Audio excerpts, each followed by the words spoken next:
Transforming division. What do we mean by division? Division is often found within groups, within communities, and within the strata, the layers, the hierarchies that appear within groups. It's also found in relationships, of course, and ultimately it's found within each of us as an individual.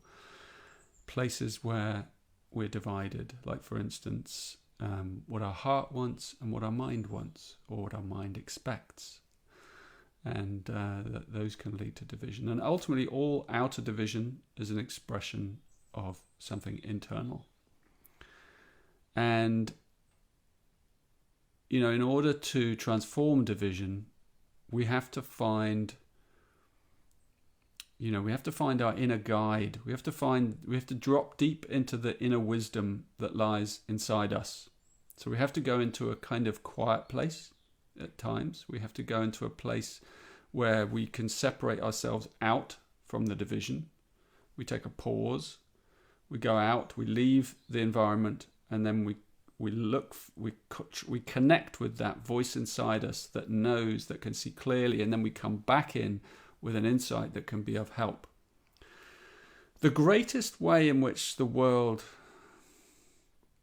causes division for itself is the way in which we see each other and the way in which we talk about each other. Right, so one of the ways in which division propagates itself is through gossip, is through slander, is through the way we talk about people when they're not there, behind their back. You know, humans love to do that. We love to kind of complain about someone, you know, whether it's a prime minister or a government so we complain about them, or someone that's annoyed us, or someone we don't really like or trust or believe in, or someone we see as false, and perhaps they are false and inauthentic and all those things, you know, because the world is full of plenty of frauds and charlatans and, you know, villains, and we love to kind of talk about them. And yet, every time we do that, we sow the seeds of division deeper. So really think about how you talk about others, you know, when they're not there. Because what you're doing is you're propagating division. You're propagating corruption. You're reinforcing those things. So that's the first thing. The second thing is how we think about them. You know, how we think about others. You know, because if you talk about someone in a certain way, it's because you think about them in a certain way. And you've been conditioned to think about them in a certain way. And there may be good reason to think about them in that way. However, there's always more to the story. So when you next think about someone you don't trust or you don't believe in, or who seems false or cruel or unkind or any of those things, consider them in a wider capacity. Consider them as a child. You know, consider what must have happened to them as a child in order for them to be behaving in that way. Really, you know, use your imagination perhaps to like conjure up what kind of childhood they might have had and what might have happened to them that they never told anyone, that no one's ever found out, that leads to that behavior. When you can do this, you'll see another side to them, and you'll realize that actually there's a virtue somewhere inside them. There's something great. You know, just as there's a shiny side, there's a shadow. And there are two sides in life, in everyone. In you, in me, in all of us. You know that. You know what your darkest, deepest secrets are. You know about the things that you've done that haven't been so kind, right? So we're all in it together.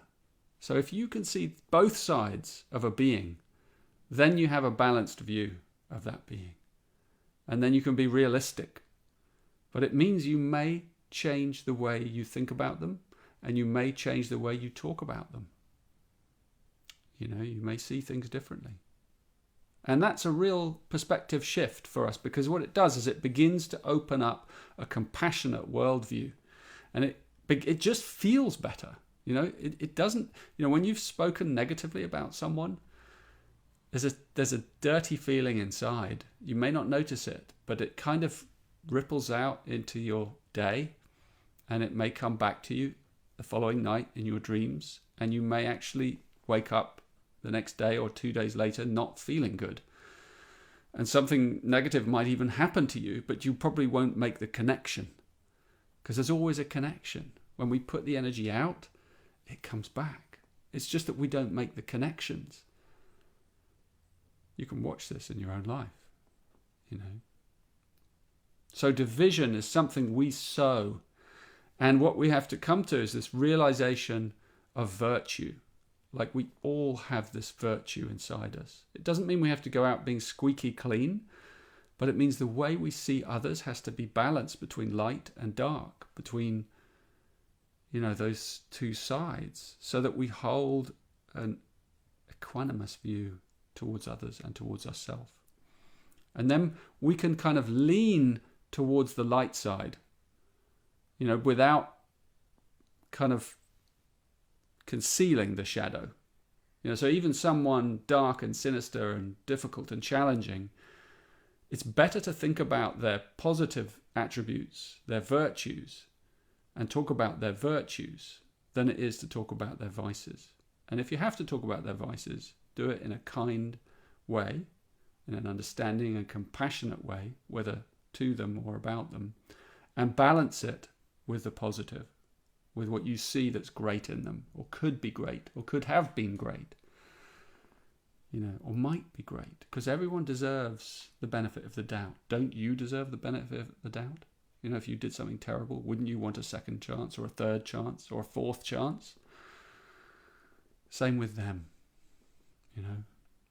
So when you go out into your world, think about these things. Think carefully about how you see others, and open up your view of them.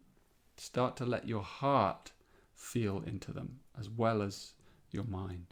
And then you will find that you have a balanced view, and you'll find that you're coming out of the virtue in your soul, but without negating the truth.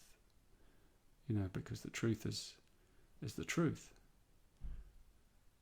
But the virtue is also underneath every lump of coal hides perhaps a shiny diamond. That's what we have to look for if we're going to one day kind of transform the division in our souls, in our relationships, in our society. So it's an old adage, see the best in someone.